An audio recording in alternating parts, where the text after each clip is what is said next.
Warning. This program contains very strong language from the outset. Listener discretion is advised. Hello and welcome to Hardlines, the podcast where we talk about Roast Battle UK and teach you how to write and perform the best in insult comedy anywhere in the world. My name is Drew Stearne and I'm joined as always by Miss Shalaka Kurup. How are you doing, Drew? I'm very, very well. I'm using blatantly this week's episode as research. Yeah. Like, this is completely chosen for my own benefit because I am battling Patrick Brusnahan at the next battle. We mentioned it in the previous episode, but really I have a minimal amount of research I can do because we've only seen him judge. We've seen him judge a lot, but not battle quite as much. Yeah. What are your, before, I haven't, by the way, for everyone, I have not seen this battle. So what, without spoiling it, did you learn anything from it? Yes, I think there was some stuff that I was able to take from his style of judging and realize that will represent itself as part of how he carries himself in roast battle, what energy he gives. Because Patrick... What massive loser. Yeah.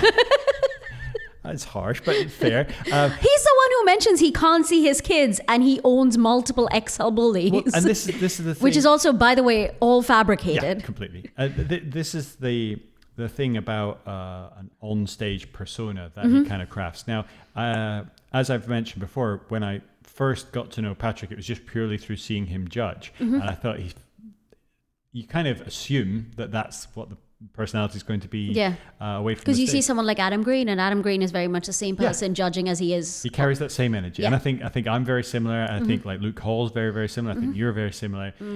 So you kind of make that assumption, and Patrick came across in a way that was quite intimidating. That I didn't think that he would be quite as just really soft, gentle person in normal conversation. So there's a real contrast between how he portrays himself. So you don't know whether how he portrays himself as a judge is going to be how he portrays himself as a battler. Yes. And I think there are certain elements that are close to it. I think it's almost harder to battle Patrick once you get to know him because you find out that he is actually a very lovely guy. Yeah, and he absolutely is. And I think there's... you'll obviously see from the course of this battle, but Patrick is a larger chap, and it's very easy, and a trap I think I'm falling into as we speak, to just do fat jokes. Yeah. It's an open goal. It's easy to do, and sometimes the audience doesn't even punish you for it. Yeah. You don't know how it's going to go, but you can sometimes get away with that. So I'm desperately trying to find an angle. I'll be honest, his facts aren't extensive. There's most of what I have seen in those facts get touched on in this battle here against Joshua Bethania. Right, yeah. So there's some stuff that's taken off the plate straight away. The benefit is that there aren't a million battles against him, so the material hasn't been completely rinsed. Yeah. But it's some of the stuff that he has is so specific and relatively limited in scope that I'm struggling a little bit. Yeah. By the time this goes out, the battle will have happened. So I don't know how it will pan out. I will know by the time this is out in the wild. But the fact is, the best way of preparing yourself for me is watching other people roast. Do you find that like it's helpful to see other people roast before you battle them? Oh, 100%. It's not because you can look at someone's photos all you want, and then they come on stage and they've got a funny voice. Or their photos are all of them smiling on the beach and they come on stage and they're the most deadpan comedian of all time. Yeah. It definitely helps. Even if you can't find roast battles of them, just being able to, the second best thing is being able to watch previous stand-up that they've done to kind of get an idea of what they're like as a stage personality. I think that makes a huge difference. I completely agree with that. I think not even just their stage personality, but also the stuff that they talk about for themselves. They sometimes forget that is an interesting fact to put down as a fact. I bet I battled a chap called Anoje, and he mentioned in his stand-up that his name means king in his in the language that name comes from. He's from Nigeria, and that wasn't in his facts, but that was something that I could latch onto and make a joke about. So I include links to my sets and to my roast battles in my facts. Yeah. Oh, that's a good idea. I should do that. I just because it saves people trolling through Instagram. Yeah. And it means I can find clips that are relatively representative. Yeah. But I have a slight advantage in that because I filmed all of the battles, I have the biggest archive of Roast Battle UK footage of anyone, so I can delve into everything from the past couple of years. So if someone has battled in the last 4 or 5 years, I have footage of them. And creepy when you put it in that context. I have footage on everyone, sometimes in the toilet, sometimes on stage. But it does help. And seeing them in action and seeing how they carry themselves. And this was, for me, in person, the first time seeing Patrick perform at Roast Battle. So it was a real... in the moment, I was learning a lot about it, even though I didn't know I was going to battle Patrick. I was just interested because it was the first time I was seeing him. He's obviously an established and successful comedian in his own right outside of Roast Battle, but only ever seen him as a judge. Against Josh, and there are similarities in their energy. Yeah.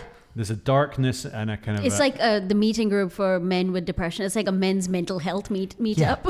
It's a very dry thing. Like, you know, it's a shock that neither of them are divorced. Yes, but not that both of them are single. I didn't say it. Joshua's a friend of mine. He said it. I didn't say it. However, they are both single. Just throwing that out there. Or as per they're similar in age, I believe, as well. Kind of the mid-30s single male. They've got some advantages going in. They're physically different, both different races. They're different shapes and sizes. So you've got a nice contrast in this battle to go into. So even though they have slightly dry presentations, it's different versions of dry, and there's a big physical contrast between them on stage, which I think is always helpful from the perspective of a battle. If what would you have expected of this going in? What do you expect to see from both of them? I mean, with Josh, you know Josh really well, and you know what he's capable of. And from what you know from Patrick, what would you expect to see in this battle? I don't know whether it's positive or negative, but I'm expecting to see a huge variability in joke length and joke type.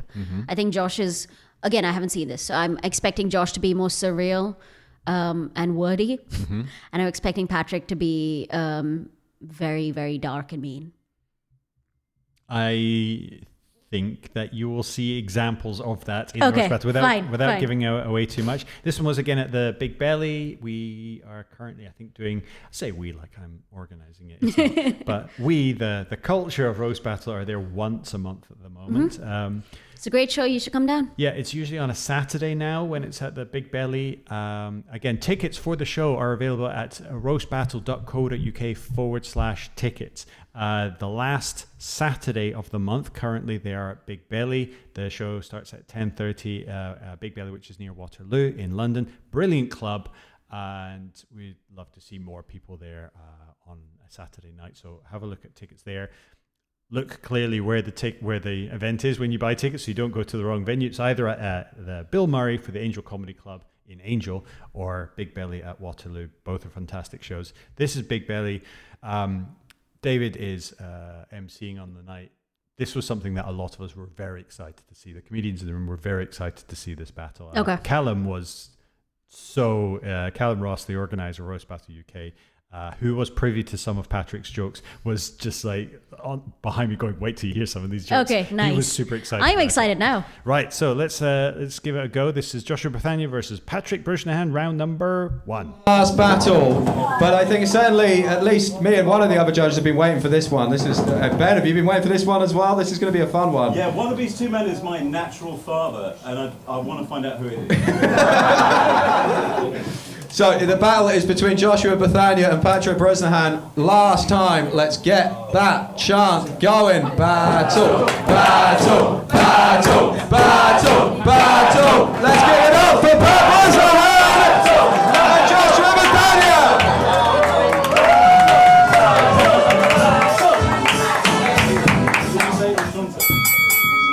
Hello everyone, it's another battle of Fat versus Asian. This is Joshua Bethania. You may recognise him if you ever looked through the prospectus of a university. He's usually smiling, shaking hands with a lesbian or some shit like that. No, but Joshua is very brave to do this battle tonight. English is his second language and the HTML was his first. Enjoy. Patrick is half Brazilian, half Scottish. his BBL is made out of haggis.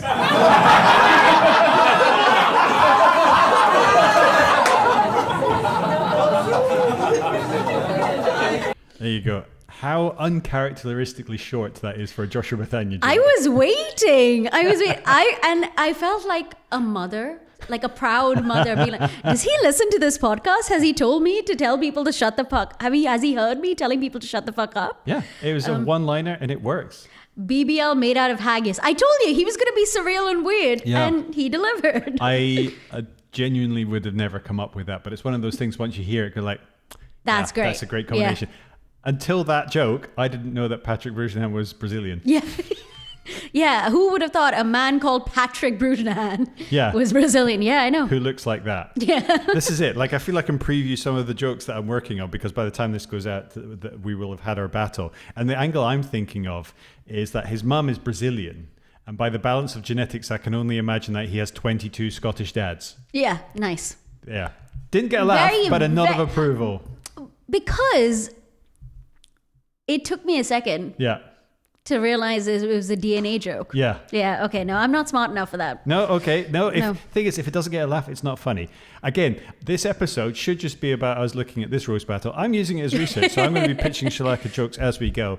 You know what I really liked about Patrick's jokes? I think I'm going to give it to Patrick, actually, not Joshua. No, I'm going to give it to Joshua. But what I liked about Patrick's jokes is he took two Asian stereotypes and did jokes that I've never heard. And I've heard all the Asian stereotypes jokes. The prospectus one? Prospectus one. And the HTML one? The HTML one. Very good. Yeah, the HTML one. So good. And it's nerdy. How has no one done that before? I know, but it's nerdy, but not too nerdy that people will they'll still get it. Yeah. So it's right on the balance there. The prospectus joke, I think, immediately is one of those things that people just get, and it's relatively universal. You could do it to anyone of any ethnic background, but it just works in this case. And it's not the main joke; it's the tee up. Yeah, but the first bit, I was like, okay, I've heard like a version of that. I've not heard that at roast battle, but I've heard like people be like, oh, this friend group looks like a university prospectus, whatever. But the way in which he delivers it, like you can just imagine him shaking hands with a lesbian or something. That's it. That's for me. That's the delivery of it. It's the throwaway part of the joke that feels so conversational. Yeah. And it doesn't feel like set up punchline. It just feels like a funny thing that I've said. And so it kind of, it peters out, but in a good way. That feels incidental to the joke, but it really helps build his personality. Yeah.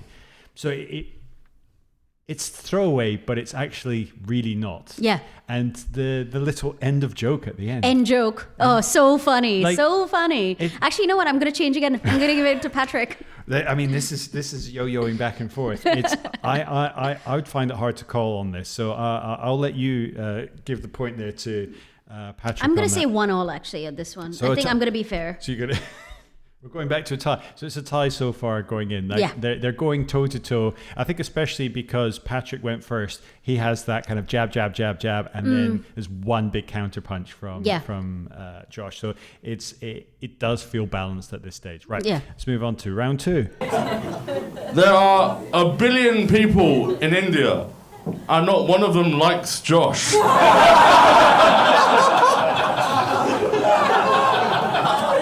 He had to move to a historically racist country to make friends. He's not here for our jobs, he's here for our mates. And our white women. Ad-lib. Patrick looks like he longs for the good old days.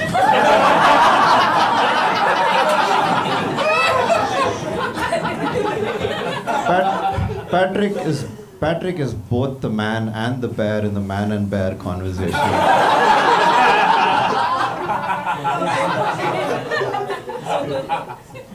I'm a huge fan of Joshua's shorter jokes angle. Yeah. These are two, and either of them could have been around in their own right, arguably.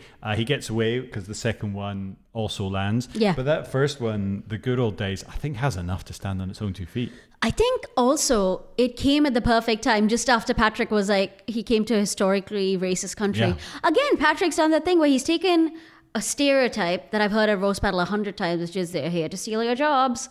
but he's here to steal your mates. Yeah. So good. That concept I find very funny. Yeah.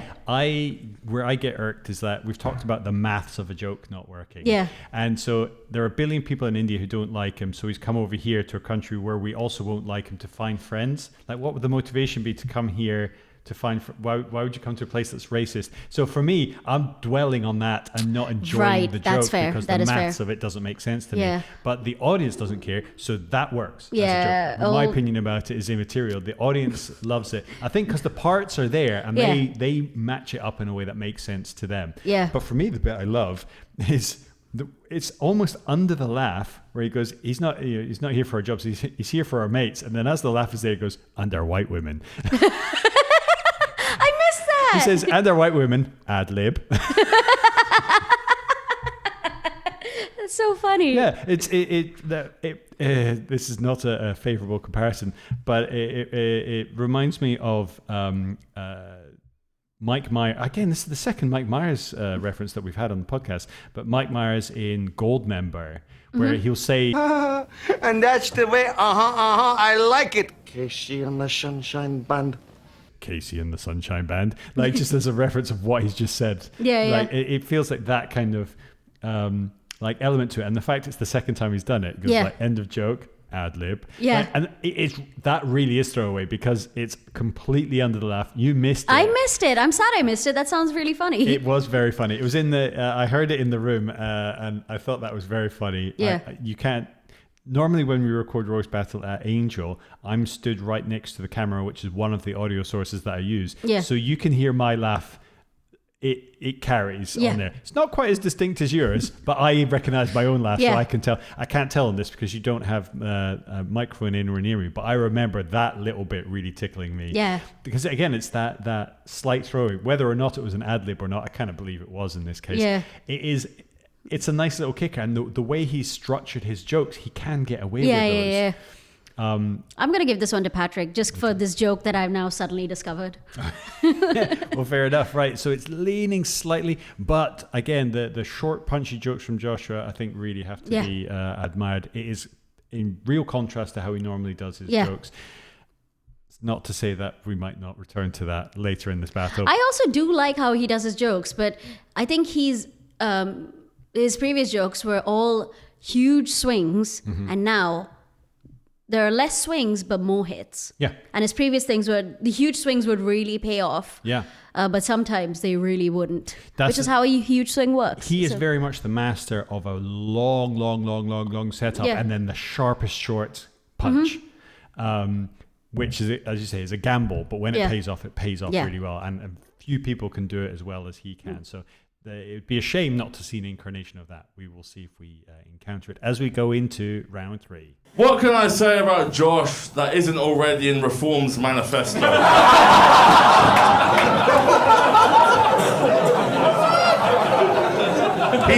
He sounds like AI, and by AI I mean Asian incel. I'm only joking. Josh has never been in a cell. Grooming gangs have great lawyers now.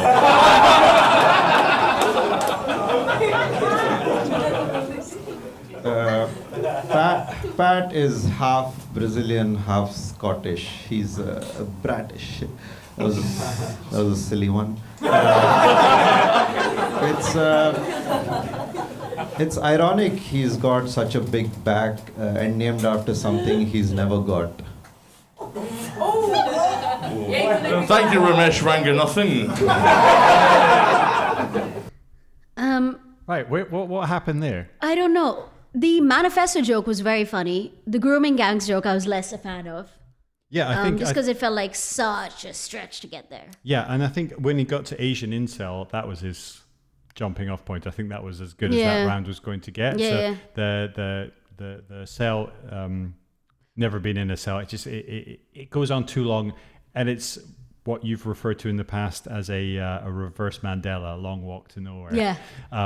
So it doesn't quite land. Yeah. So this is kind of that, we see it often, kind of a mid-battle lull where you parked your weakest stuff somewhere around joke 3, joke 4, and we've all been there. You're hoping that people will be inspired by how it started and remember what was at the end, and the middle can kind of sag a little bit. I'm just confused by a lot of what Josh said there. So Bratish, I heard him do that joke and I was like, I've known Joshua for a long time and I can just imagine him writing that joke down and laughing really hard. And then knowing for a fact that he's the only one laughing already, but he's going to do it anyway. I didn't understand the joke after that though. Something about having a big back. But not doing it. Not getting a big back? Or not having it. Yeah, I didn't quite understand what he was getting at. I should ask him. Yeah. Should I call him? No. He's at work right now. Yeah, of course he is. He's got computers to fix. It's horrible, but it's funny. The podcast where racism doesn't stop. No. I'm confused. You've heard that joke twice now, and you still can't figure out what it means. Yeah. Oh, great. I didn't stand a chance. And the thing is, I could go back and watch it again, and there would be a legitimate reason for us to do this. But in terms of analysing the battle, you have to get it the first time. Yeah. You don't get a second crack with an audience at a joke. Yeah. So if it dies, it dies. It has nothing, there's no recourse. Yeah. So us not getting it in this moment, again, and we are listening to it with the emphasis on judging it and deciding how well we think it's done. If we, with that attention, can't hear or get what was said, then there's no way an audience is going to I have no clue what that joke was even. I'm going to ask him at some point because I'm so curious as what that joke was even supposed to be about. I think what it does show is that the audience is primed. Again, we've discussed this before, where if the host has really set people up going, this is a really exciting battle. These are guys that we're very excited to see. The judges are really excited to see this battle. It primes the audience and they're expecting good things. So they're on a hair trigger looking for the laugh. Yeah. So when they hear something that should sound like it, you can still get some laughs, even if it's not funny. Yeah. That first bit, the Bratish got nothing though. Yeah. I think it's because it was so poor that it felt like a setup. That it wasn't the punchline. Because the audience didn't hear the trigger. They thought they needed to laugh. Yeah. It was actually funnier when he said, that's a silly one. Because the people went, oh, that was it. Yeah. And But I thought it was a setup as well. Even after he said that's a silly one, I was like, oh, so it's going to be something about the mix again. And then it ended up being something about having backs. Yeah. Or a big BBL. Do you know what it was? Leave in the comments what you think that joke was all about, because we are confused. Yeah. So I think that round has to go to Patrick. Yeah. So it's leaning in Patrick's direction. Should have stopped after Asian incel. Yeah. I think AI. I think that AI Asian incel joke's been done before. For specifically Joshua, because he has a very specific type of personality. Fair enough. Because he sounds a bit like a robot to people on stage.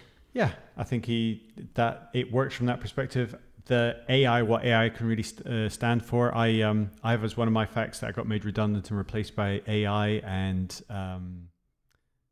Lee Hudson used it in a joke, said by AI he means another immigrant, which I thought was brilliant. Maybe that's what I'm thinking about, because I think I judged that battle. Maybe you did. Yeah, okay, maybe that's what I'm thinking about.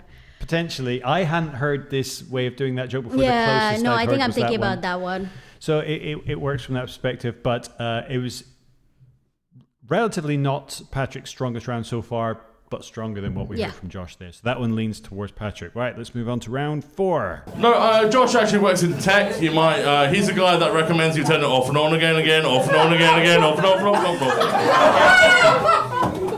Punjabi NPC. Have I lost it? Fine.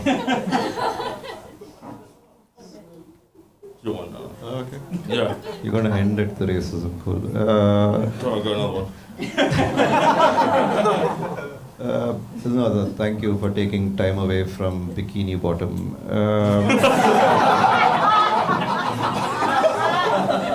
Patrick is half Brazilian, half Scottish. Imagine if Sir Alex Ferguson coached Ronaldinho. This is what he'd look like.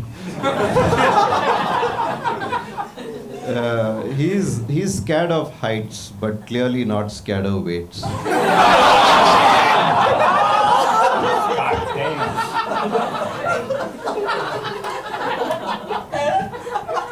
Another confusing round. I thought Punjabi NPC should have got way more. Yeah, but I think the problem is he didn't build a joke around that. I think the performance of it, the off and on again and again, that it didn't quite land because people didn't all at the same time get what he was doing. I think he also, to get NPC to work, he has to mention that, or make it clear that Joshua is just another boring person, faceless person who's on customer care or whatever. And it's a play on Punjabi MC. So it's there's a lot going on there. There's a lot of elements to it that are all funny. Yeah. It just didn't work. Again, if the audience doesn't laugh, it didn't work, regardless of how well constructed it is. And I think the performance of it is where it falls down. Written down, this is a great joke. This is a great round. But it failed to land with the audience, which is a real shame. I think I'm going to give this one to Joshua just because I think maybe I'm just a loser, but a SpongeBob SquarePants reference, I always love that. So I got that Bikini Bottom was a reference to SpongeBob. Is he saying he looks like SpongeBob? No, he looks like Patrick Star, the starfish Patrick. Oh, yes. I forgot that character is called Patrick. It's very niche. I mean, niche, is it? I don't know. I was running through what the characters look like. Yeah. And I couldn't make any connection between what he looked like and what the characters, but I never thought about the fact that one of them's called Patrick. And he's like a pretty round starfish, sorry. Yeah. Yeah. But the thing, for me, what gets it, what I love about that is this is a very Josh thing where he has repeated the fact for a third time now in a row. I was like, there he is. He's doing it. And now that gets a laugh on its own. Yeah. Because you've built a catchphrase. You've built this repeating thing. And it doesn't always work. Yeah. It's a gamble. Yeah. Because people could be like, you've already said that. But if people will tune into that frequency, you can just get a laugh out of just... not even a setup, it's just a way of progressing with I think it was pretty funny in this. I think the funniest version of that he's ever done is with Emmanuel, where he got him to record his own name, which we've talked about before on the podcast.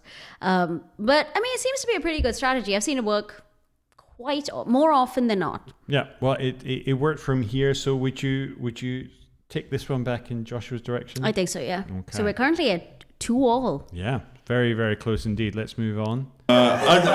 Josh didn't want me to tell this story, he didn't want it, but a couple of weeks ago, Josh was walking down the road and he met a genie, which is not uncommon amongst his people.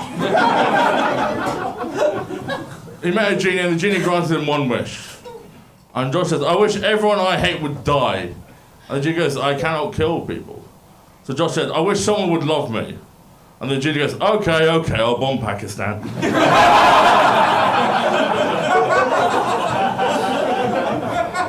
And yet they still exist.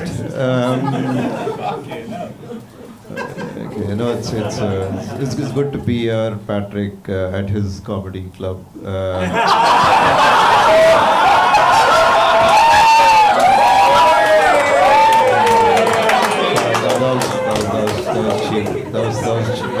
was cheap. Patrick is a financial journalist. On November 13th, 2024, Patrick wrote an article with the headline, Ultimate Finance adds 2 new employees to bolster its team in the North, and then spends most of the article discussing an existing employee, Michael Peer, who got promoted, who's not even part of the aforementioned two new employees, and then casually mentions the 2 new employees, Sarah and Steve, without describing what exactly they would be doing. Patrick, what are you, a fucking idiot?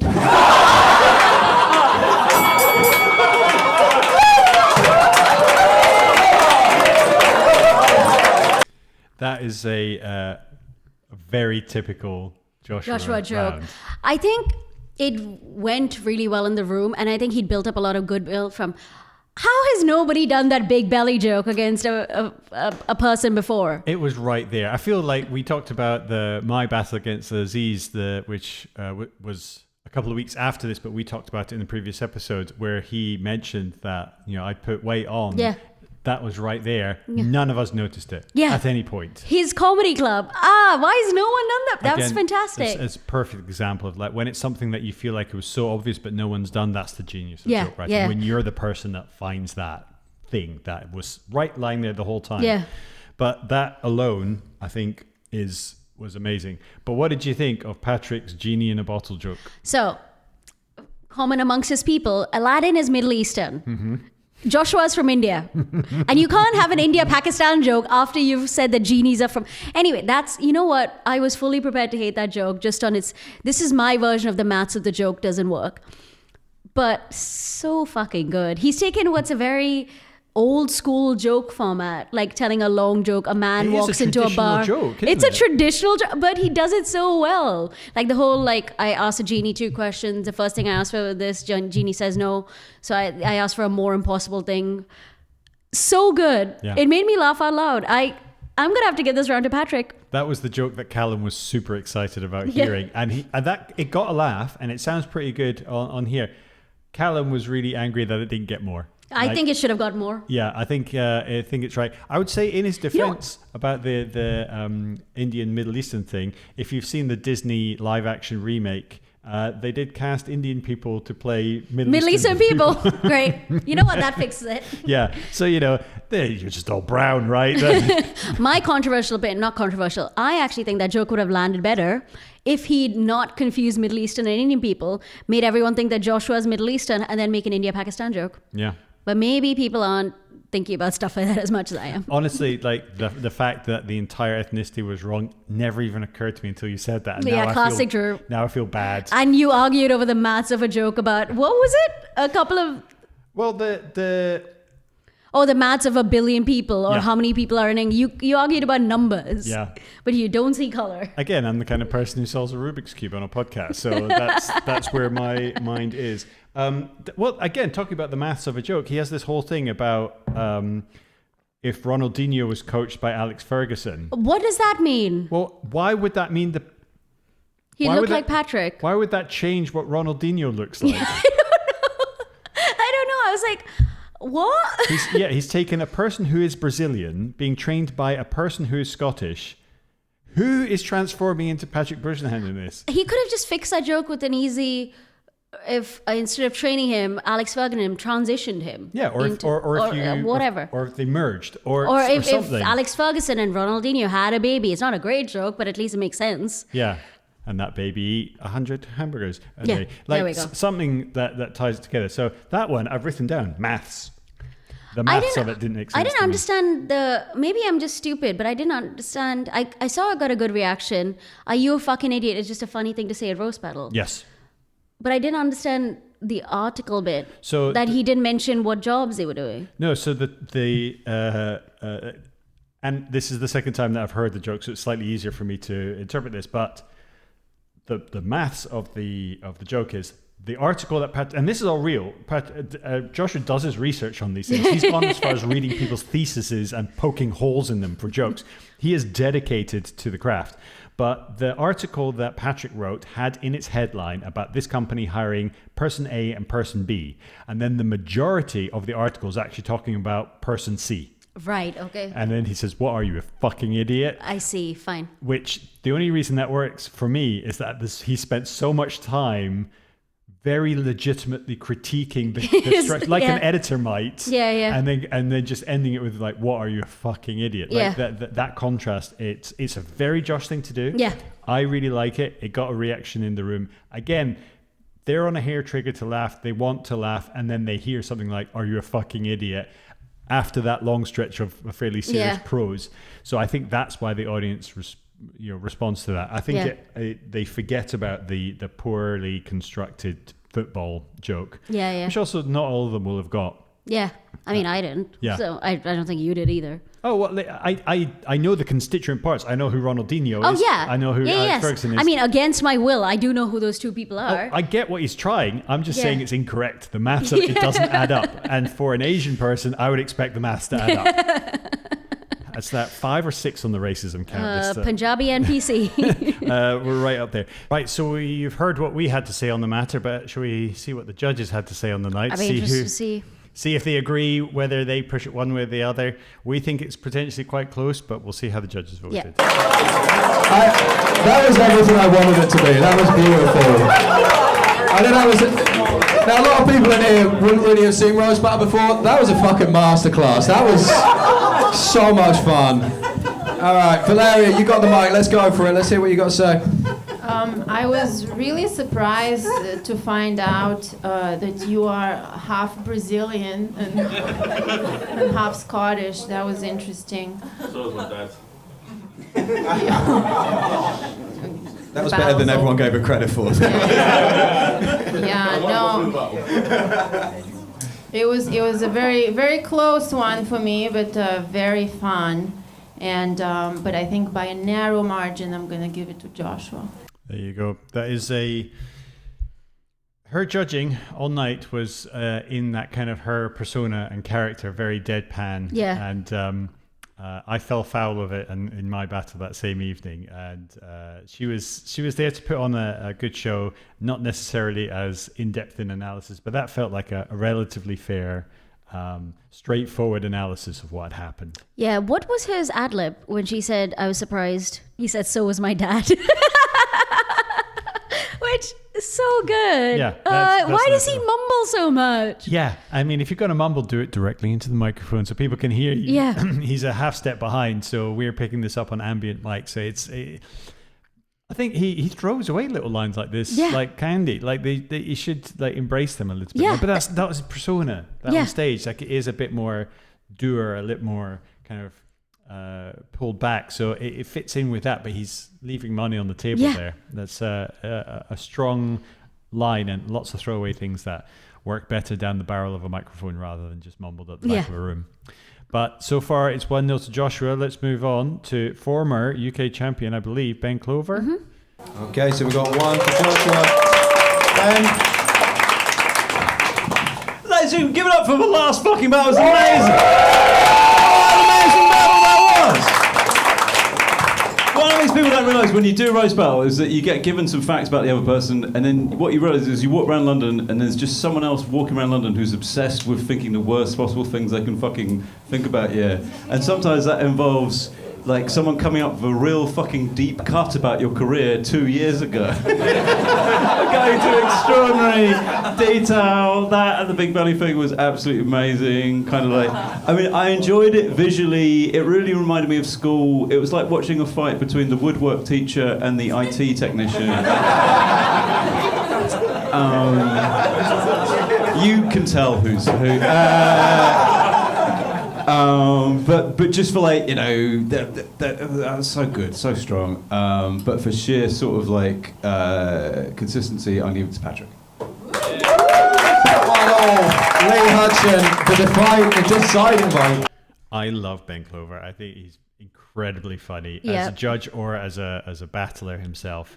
And as a comedian. And as a comedian in general, he's so relaxed and just so effortless in the way he does that. And so likable as well. Yeah. And he just absolutely nails it. Well, there was a funny discussion we were having backstage in the green room after this about between Patrick and Ben. Ben saying that he can't cut his hair now because it's too much part of his set. Yeah. And Patrick was like, yeah, that's why I can't lose weight. Because of course, if it wasn't for the jokes, he could lose it like that. But woodworking teacher and IT technician, so good. But the thing is, that alone works. But then the topper of just like who's who. Yeah. Like, it's again, it's pointing out at something obvious, but in a way that you go like, yes, that is a great joke in its own right. I love the fact that he's voted for Patrick because it helps keep it balanced at this point, which I think is a fair representation of how it goes, and it will go to the last judge. But I think everything he said was accurate. I think I thought he was going to go for Josh there, the way he was describing it, talking about consistency. Because I thought Patrick was more consistent than Josh. Because every single one of his 5 jokes, I mean, Josh had that big dud in the middle. Yeah. And I think that kind of colors my consistency point of view on that. No, fair enough. Well, it's going into the third judge, which is Lee Hudson. Let's have a look what he had to say. It's nice that we got someone who was at the march against the far right earlier and then one of the counter-protesters. That's fun. This was just such a fucking great battle. There were so many good jokes in there. I find it really hard to call this one. BBL Haggis was fucking great, and saying that he looks like he enjoys the good old days. Don't we all? Should we take our hats up again?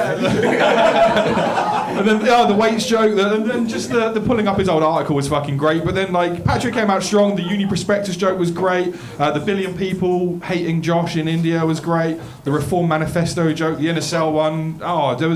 There's so much good stuff there. The genie joke was disgustingly great as well. That was so racist. Oh fuck! This is a hard one to call. I thought they were both great. We could leave it up to the audience. I think we should, because it was a fucking great battle. Yeah, I think it's pretty equal. I love both these guys. So. Okay. Right, so I think we'll just do a bit of a clapometer. So if you think... So we'll pause it there for a second. Now, another audience vote. I know. So what I'll say is, what I love about Lee is that he is getting his cracks in, he's getting jokes in, but he's also very analytical, and he has written down all the jokes, and he's paid attention, and he's made notes. That I think Lee is famously the fairest judge at roast battle that we have. Yeah. He doesn't give a shit about whether or not you're friends with him. He doesn't give a shit about how big the comedian is. He will bring it down to analyzing every single, like I've sat next to him while he does notes, and he'll make sure to note down every single joke and do it as fairly as possible. And I think we need that. We need one of those. Yeah, I think the especially in contrast to you've got 3 different judges judging very differently and having different levels of experience in doing it. And I think I agree that I like Lee's style of doing it. Not as great that I didn't pick one. Yeah, to be fair, it was David's suggestion. Yeah, and the audience loved the suggestion because they felt like they wanted a say in this. Yeah. I think because there hadn't been multiples of them that night. We talked last week when they got thrown to an audience vote for My Battle Against Disease. The audience didn't want to do that because they were like, we're done, we want you to pick, that's why you're judging. Yeah. Here it worked because it felt like it was the last one. It was the only time the audience was given a vote in it. So it feels better. Now, I've always felt that the judging should work differently. I feel that the judging should be, the judges should give their comments, make their jokes and then their observations, and then they should have a card and they all put it up at the same time and it has their vote on it. Because then you don't get that, I'm voting because you voted this way, and you're not got the pointless opinion of someone. It's right there. And then only if you have 4 and it's a tie, it goes to the... No, but the number of times I've been like, the person, not the number of times, it's only happened a couple of times where I've been grateful for someone voting for someone who I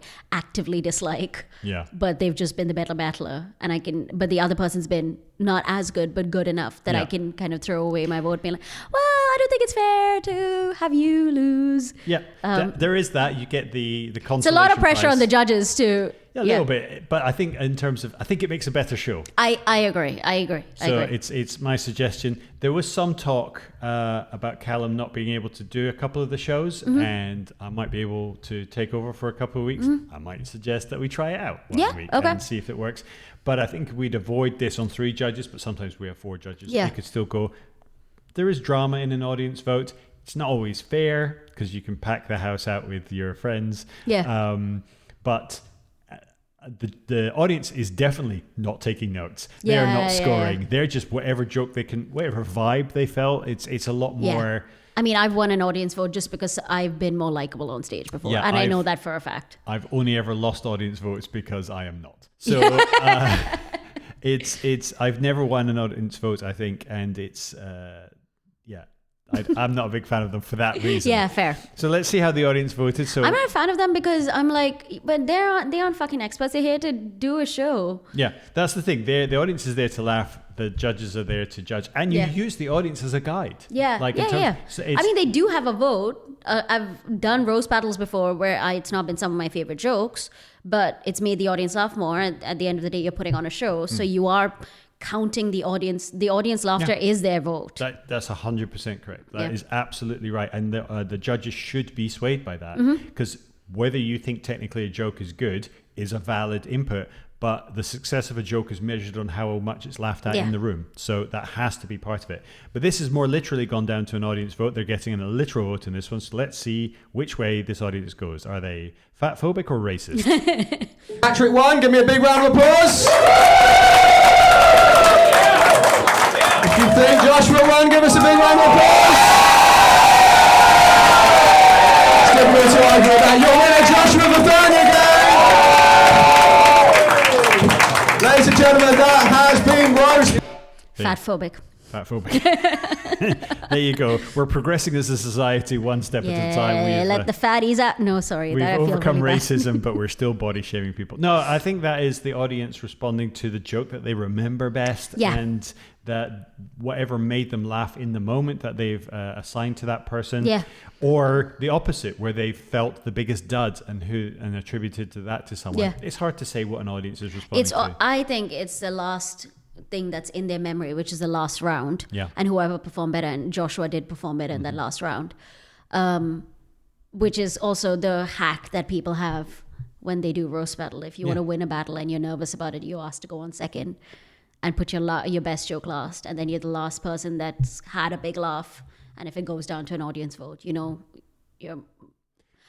I'm a fucking loser, but I've done so many of these. This is exactly what this podcast is about, and it's quite interesting because I will always give my competitor the choice. Yeah, I always give my competitor a choice, and if they can't pick, I'm like, oh, thank God. Yeah, I'll go second. Yeah, I usually write to go first just because I know most people will choose to go second. Yeah. So I try to do my specifically write jokes from that perspective. That don't require you having heard their voice, is just requires seeing them up on stage. I think I prefer to go second, not because of the audience vote thing, but more because I want to. It's almost a cheat when you're going second, where you can suss out the vibe of the room by seeing how the first joke does. So when you see how the first joke does and the content of that joke and the kind of laugh it's got and whether people are nervous or tense or whatever, you can quickly reorder your jokes.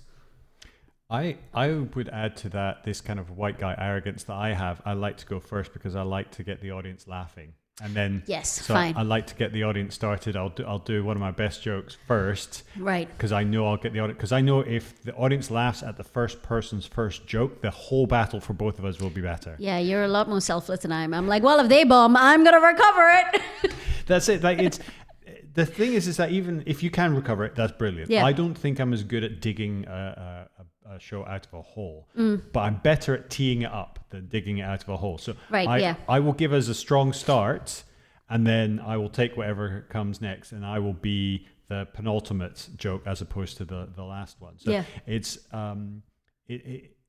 why I don't mind going second. Sometimes I have a joke that really relies on you having heard the person first, and I try and force to go second back of that. But I generally ask where they want to go. If they're not sure, I say, do you want to go second? And then let them take it, just because I go that. Especially if it's someone newer, it gives them a chance. Also, I think it also lowers the bar for if you're going up against someone who's quite new. If you get a laugh in, and that person looks like it's their first time and they're trying hard, the audience lowers their bar because they feel, oh, this person is up against someone who's a bit more experienced. Maybe that's all in my head, but if it's actually, that's a very good point, because if it's someone new, I always try to go first, because I'm like, okay, I can set up the room a little bit. Yeah, exactly. So you and for me, it's because you want the whole battle to go better as a whole, and it's if the first joke that they hear works, that's great. And as good or bad as my roast battles are, there'll be at least one really good joke in there, and if I start with that, at least it starts us off on a winner. So, and that could have been maybe what the audience picked up on here. Yeah. It's hard to tell. We don't do forums at the end to try and get a full feedback from them. This is why you never trust an audience vote, because it's just a vibe. And that's fair enough. You know what? This isn't a serious competition. I mean, it is sometimes, some parts of the year, it is a very, very serious competition with money involved. Yeah. But it rarely is on a random night at roast battle. So maybe it doesn't need that level of introspection. But I mean, keep in mind, it's not much money, but only the winner gets paid. Yes. So there's always a little bit kind of at stake, and it is, I can't stipulate enough, it is a small amount of money. Yeah. But it's the difference between getting a little bit paid or not paid. So there's something on the line. I think when you're doing it quite a lot, it's more about the pride of winning than anything else. But there is some stakes to it, and the audiences, they don't care. Yeah. It's just a fun way to end the night. They have, the moment the audience leaves, they have forgotten 90%, if not 99% of what they've seen. Yeah. They just remember a vibe, that they enjoyed it or they didn't, or they felt uncomfortable or they loved every minute. And maybe that some people were generally better. They certainly won't remember any jokes. No, not even a little bit. And that, you know what, for something like Roast Battle, very safe way for them to leave the room. Probably for the best. Yeah. They certainly shouldn't repeat them outside of the room. That is for certain. So Joshua Bethania wins that one. Mm-hmm. Do you think that's a fair outcome of how it's not how I picked Patrick for winning. But again, it could have gone either way, I think. Yeah. There were some highs, there were some lows. I think Patrick, I agree with Ben, was more consistent. Mm-hmm. So I would have picked Patrick, but I don't think it's a shame that Joshua won. No, I think they both did very, very well. Yeah. They're both excellent competitors. And as we've discussed, Patrick's next opponent is me. Yes. And all of my jokes are along the caliber of, you might recognize Patrick from Rolling After Indiana Jones. That's good. Yes. That's a good one. There we go. I've got Shalaka's vote for one of those jokes at least. That show is on at the Angel Comedy Club. You won't be able to see that one because by the time this goes out, it will have happened. But you should get tickets to come and see the show in person. roastbattle.co.uk/tickets to find out when the next live show is happening. There's about 3 of them a month between the Angel Comedy Club at the Bill Murray in Angel in London and the Big Belly Club in Waterloo in London. So between them, there are lots of opportunities to come down and see this in person. And if you do come down and you see us, say hello. We're almost always one of us will be there. But this has been a fantastic battle. We'll be back again really soon to break apart another roast battle and teach you how to write and perform the best in insult comedy anywhere in the world. Until then, my name's been Drew Stearne. I've been Shalaka Kurup.